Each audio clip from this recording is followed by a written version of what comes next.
BJP होशियार BJP को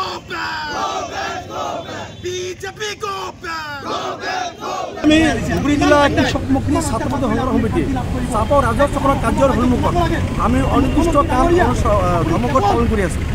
আমি দেখিছোঁ যে হিটলাৰী কায়দাৰে অসমত মানৱতা উলংঘ কৰি চৰুৱাবাগা সন্তোষপুৰ চিৰাকুটা যি ভূমিহীন নাগৰিক উচ্ছেদ কৰা হৈছে, ভূমিহীন পৰিয়ালক উচ্ছেদ কৰা হৈছে, এইসকল ভূমিহীন পৰিয়ালক পুনৰ সংস্থাপন দিয়াৰ দাবীত আজি আমাৰ এই আন্দোলন। আমি দেখিছোঁ যে এইসকল নাগৰিকক আদানী চক্ৰ অন্তৰ্গত সেই বজাৰ এলেকাত তেওঁলোকক জাগা দিব, ঠাই দিব বুলি কৈছে, কিন্তু অথচ সেই ব্ৰহ্মপুত্ৰ পাৰত তাত মানুহ থাকিব নোৱাৰে, তাত 12 মাহৰ 6 মাহ পানী থাকে, সেই জায়গাত তেওঁলোকক সংস্থাপন দিব বুলি কৈছে। গতিকে আমি দাবী জনাইছোঁ যে উচিত পৰিয়ালসকলক চাপৰ চাইকেলৰ অন্তৰ্গত যিকোনো এটা ভাল জেগাত তেওঁলোকক জাগা দিয়ক, আৰু যদি জাগা দিয়া নহয় আমি এই আন্দোলন অব্যাহত ৰাখিম। আৰু আমি দেখিছোঁ যে হিমন্ত বিশ্ব শৰ্মা ডাঙৰীয়াই কৈছে যে আমি বাংলাদেশীক উচ্ছেদ কৰিছোঁ। যদি সেই কথা সত্য হয় তেনেহ'লে আপুনি কিয় সেই উচ্ছেদ পৰিয়ালক আপুনি কিয় 50,000 টকাৰ চেক বিতৰণ কৰি আছে? গতিকে ই এক দেখ কৰি কেৱল এটা কমিউনিটিক টাৰ্গেট কৰি অসমত মিয়া মুছলমানৰ ওপৰত যি অন্যায় আৰম্ভ কৰিছে ই বৰ্বৰতা, আৰু এইখন চৰকাৰে হিটলাৰকো চেৰি পেলাইছে। গতিকে অসমত মানৱতাৰ যি উলংঘন ঘটিছে, হিউমেন ৰাইটছ উলংঘন কৰি তেওঁলোকে, গতিকে আমাৰ দাবী এটাই যে উচিত পৰিয়ালসকলক পুনৰ সংস্থাপন এই এলেকাত দিব লাগিব, আৰু নিদিয়ালৈকে আমাৰ এই আন্দোলন অব্যাহত থাকিব।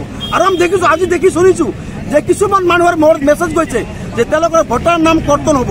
এই কেনেকুৱা অন্যায় মানৱতা উলংঘন হৈছে অসমত। গতিকে আমি দাবী জনাইছোঁ যে উচিত পৰিয়ালসকলক এই চাপৰ চাইকেলৰ অন্তৰ্গত যিকোনো এটা জেগাত তেওঁলোকক সংস্থাপন দিব লাগিব, অন্যথা আমাৰ আন্দোলন তীব্ৰ হ'ব। 50,000 টকাকে কিয় বিতৰণ কৰিছে যদি বাংলাদেশী মানুহ হয়?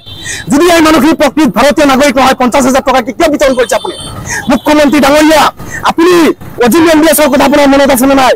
অজিম এমবিএছে কৈছিলে যে I am king of all the Kings. গতিকে সেই অজিম এমবিএছ ক'ত গৈছে আপোনাৰ মনত আছে নে নাই? গতিকে আপুনি খৰবেশৰ বা ৰজা বুলি আপোনাক নেভাবিব। মুখ্যমন্ত্ৰী ডাঙৰীয়াক আমি সকীয়াই দিব বিচাৰিছোঁ, আৰু প্ৰত্যেকটো ভূমিহীন উচ্ছেদিত পৰিয়ালক সংস্থাপিত কৰিব লাগিব।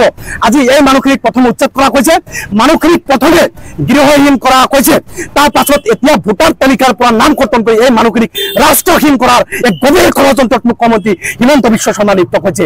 গতিকে মুখ্যমন্ত্ৰী ডাঙৰীয়া, সংখ্যালঘু মুছলমান সম্প্ৰদায়ৰ মানুহে চব চাই আছে, আপোনাক খুদাই এৰা নহ'ব। চাপৰ ৰাজচক্ৰ কাৰ্যালয় টিলাপাৰা সন্তোষপুৰ চৰুৱাবাগা তাত 1200 মানুহক অমানৱীয়ভাৱে উচ্ছেদ কৰা হৈছে, আৰু তাত 1200 মানুহ, প্ৰায় 10,000 মানুহ, 1200 পৰিয়াল, প্ৰায় 10,000 মানুহ, সেই মানুহক উচ্ছেদ কৰি পেলাই সেই মাটিখিনি আদানীক গতাবলৈ লৈছে এইখন অসম চৰকাৰে। আমি অসম চৰকাৰক দাবী উত্থাপন কৰিছোঁ যে চৰুৱাবাগা, টিলাপাৰা, চিৰাকুটাত উচ্ছেদিত প্ৰত্যেকটো পৰিয়ালক আপোনালোকে সংস্থাপিত কৰিব লাগিব, অতি শীঘ্ৰে সংস্থাপিত কৰিব লাগিব, আৰু সংস্থাপিত নকৰালৈকে কৃষক মুক্তি আৰু ছাত্ৰ মুক্তি সংগ্ৰাম সমিতিয়ে চাপৰ ৰাজচক্ৰ কাৰ্যালয়ৰ সন্মুখত অনিৰ্দিষ্টকাল অৱস্থান ধৰ্মঘট কাৰ্যসূচী ৰূপায়ণ কৰি থাকিব। আমি লগতে আজিৰ এই কাৰ্যসূচীৰ পৰা মুখ্যমন্ত্ৰী ডাঙৰীয়াক আমি সুধিব বিচাৰিছোঁ যে মাননীয় মুখ্যমন্ত্ৰী মহোদয়, আপুনি সাম্প্ৰদায়িক মেৰু বিভাজন আৰু ধৰ্মীয় উত্তেজনা বৃদ্ধি কৰি নিৰ্বাচনত জয়ী হ'ব বিচাৰিছে, আৰু তাৰ কাৰণে আপুনি সংখ্যালঘু মুছলমান সম্প্ৰদায়ৰ মানুহৰ ওপৰত অন্যায় অত্যাচাৰ নমাই আনিছে।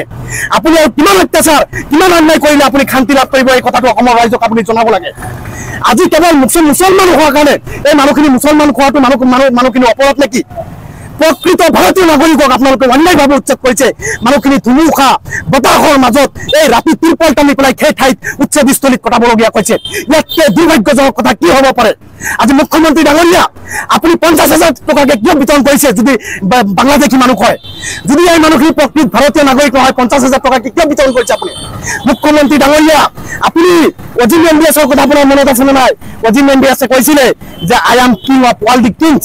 গতিকে সেই অজিম এমবিএছ ক'ত গৈছে আপোনাৰ মনত আছে নে নাই? গতিকে আপুনি খৰবেশৰ বা ৰজা বুলি আপোনাক নেভাবিব। মুখ্যমন্ত্ৰী ডাঙৰীয়াক আমি সকীয়াই দিব বিচাৰিছোঁ, আৰু প্ৰত্যেকটো ভূমিহীন উচ্ছেদিত পৰিয়ালক সংস্থাপিত কৰিব লাগিব। আজি এই মানুহখিনিক প্ৰথমে উচ্ছেদ কৰা হৈছে, মানুহখিনিক প্ৰথমে গৃহহীন কৰা হৈছে, তাৰ পাছত এতিয়া ভোটাৰ তালিকাৰ পৰা নাম কৰ্তন কৰি এই মানুহখিনিক ৰাষ্ট্ৰহীন কৰাৰ এক গভীৰ ষড়যন্ত্ৰত মুখ্যমন্ত্ৰী হিমন্ত বিশ্ব শৰ্মা লিপ্ত হৈছে। গতিকে মুখ্যমন্ত্ৰী ডাঙৰীয়া, সংখ্যালঘু মুছলমান সম্প্ৰদায়ৰ মানুহে চব চাই আছে, আপোনাক খুদাই এৰা নহ'ব। আপুনি যদি ভাবিছে যে এই ৰাজনীতি কৰি অসমত আপুনি বাচি থাকিব, আপুনি ৰজা হৈ থাকিব চিৰদিন, এইটো মিছা বুলি ভাবিছে আপুনি। ইয়াৰ প্ৰমাণ আপোনালোকে 26 নিৰ্বাচনতে পাই যাব।